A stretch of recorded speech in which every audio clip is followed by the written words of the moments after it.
de president-d'honneur, de ICNGO, om de afsluitende woorden te spreken.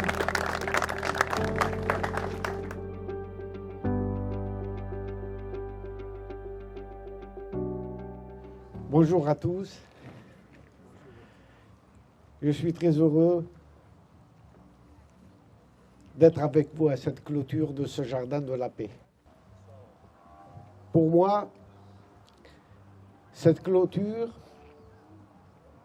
c'est aussi une empreinte. Un être humain, vous savez que chacun d'entre nous peut laisser une empreinte par ses doigts sur un papier, sur sa carte d'identité. Donc c'est une empreinte pour nous dans l'histoire, dans le déroulement de l'histoire que nous vivons, surtout en ce moment. Il ne faut pas se cacher la face. Nous vivons un moment de changement radical dans la situation à la fois politique, sociale, économique, écologique. We moeten niet omkijken. We moeten niet doen alsof we het niet zien, ons verbergen. We zijn in een situatie in de wereld, op alle niveaus, economisch, politiek, een grote uitdaging. Sociaal, economisch, politiek. Écologique. En ecologisch.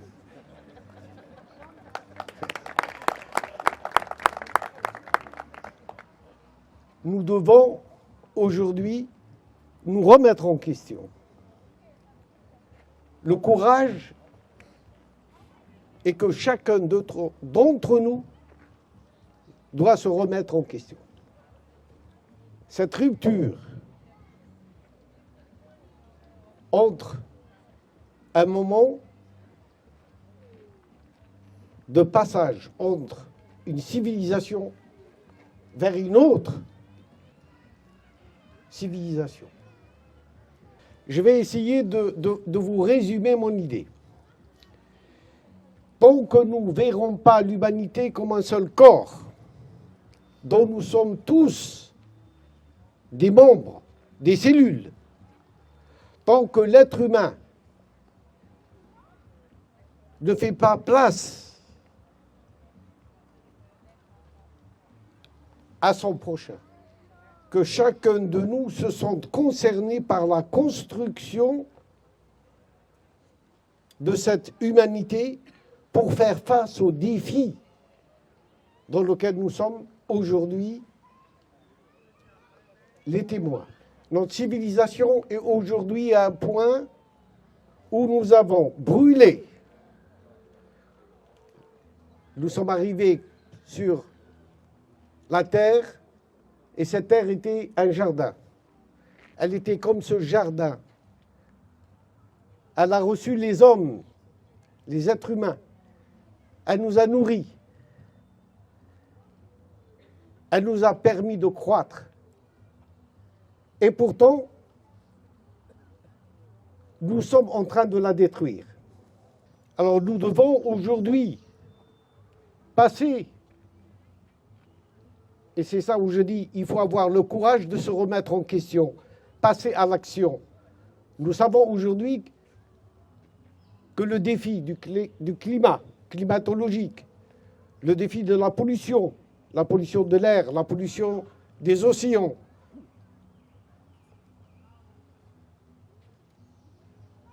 a atteint une limite de non-retour. On ne peut plus, nous avons brûlé les bateaux qui nous ont amenés sur Terre. Nous devons faire face aujourd'hui ensemble aux défis qui nous attendent. Et au lieu de ça, nous nous entretuons. Nous investissons plus dans la guerre que dans la paix. Il faut aujourd'hui rassembler nos connaissances, nos technologies, nos savoir-faire, nos savoir-être et nos savoir-dire pour redonner une chance aux générations à venir. Et je suis persuadé que même si on est peu nombreux, aujourd'hui, à la clôture de ce jardin, Je suis persuadé que cette graine que nous avons plantée ici, dans ce jardin, elle a été plantée dans le cœur et les consciences de beaucoup d'entre nous. Parce que de ce jardin est née une école. Et de cette école naîtra un nouvel esprit. L'esprit de l'espoir. L'espoir du vivre ensemble en paix. Hier, à Nice, en France, j'ai remis un prix, le prix Lysistrata, au maire de la ville de Nice. Je ne sais pas si vous savez qui était Lysistrata. Lysistrata est une femme. Is a woman. C'est une femme. Au temps des Grecs. Et les villes de la Grèce antique se faisaient la guerre. Athènes contre Sparte, ils étaient divisés et se faisaient la guerre. Et cette femme, une simple femme, qui n'avait aucune responsabilité, a pris une décision. Elle a dit à toutes les femmes de la cité, ne couchez plus avec vos hommes pour qu'ils fassent la paix. Alors vous, les femmes, aujourd'hui, pouvez-vous faire cela?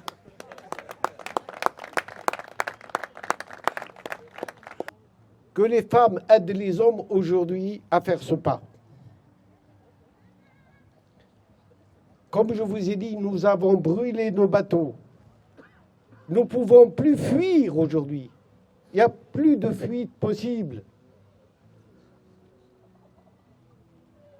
Et pour construire ce nouveau monde, il faudra que nous changions à l'intérieur, au niveau de notre conscience. Nous sommes tous de la même alphabet. Nous sommes tous de la même eau.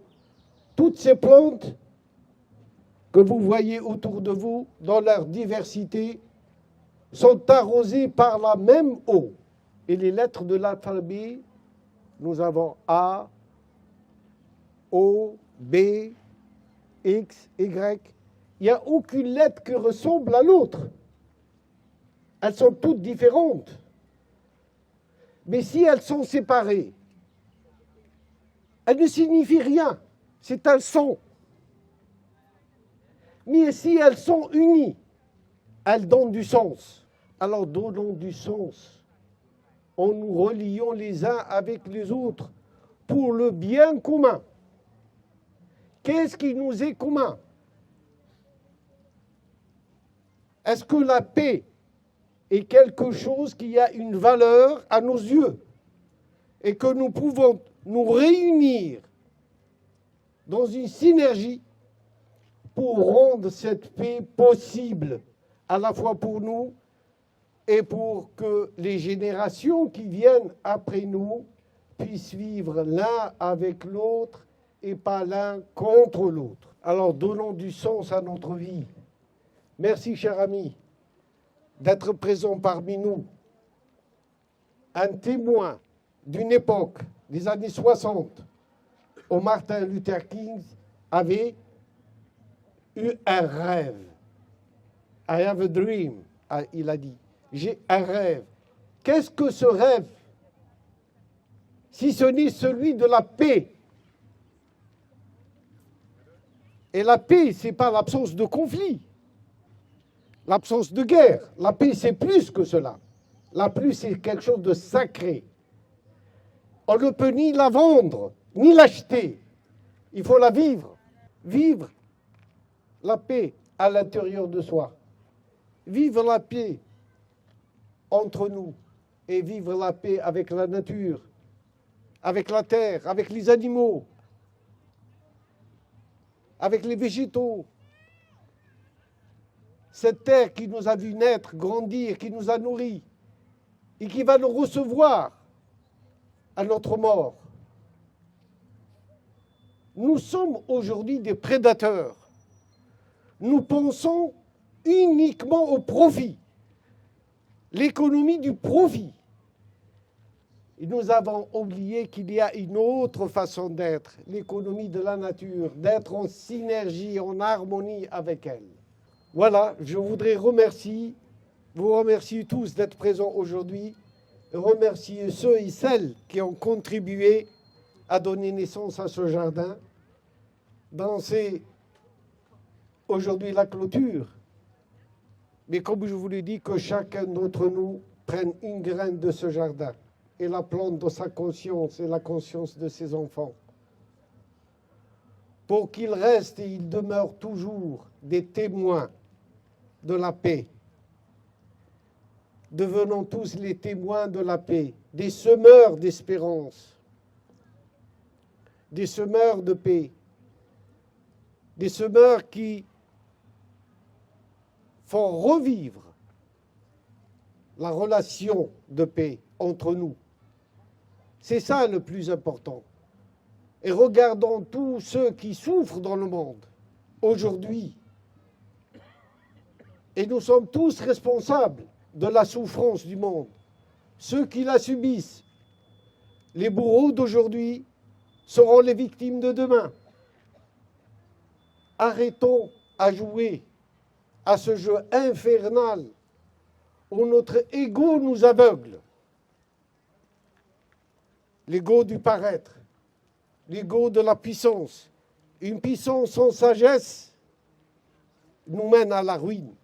Merci à tous et à toutes. Et que l'espoir soit notre lumière et notre guidance dans les jours et qui nous attendent, et dans ces défis qui nous attendent. Et le premier de ces défis, c'est ce feu de la guerre qu'il faut éteindre. Il faut trouver des médiateurs pour éteindre ce feu qui peut gagner l'humanité tout entière. Merci à tous. Dank jullie wel. Allemaal.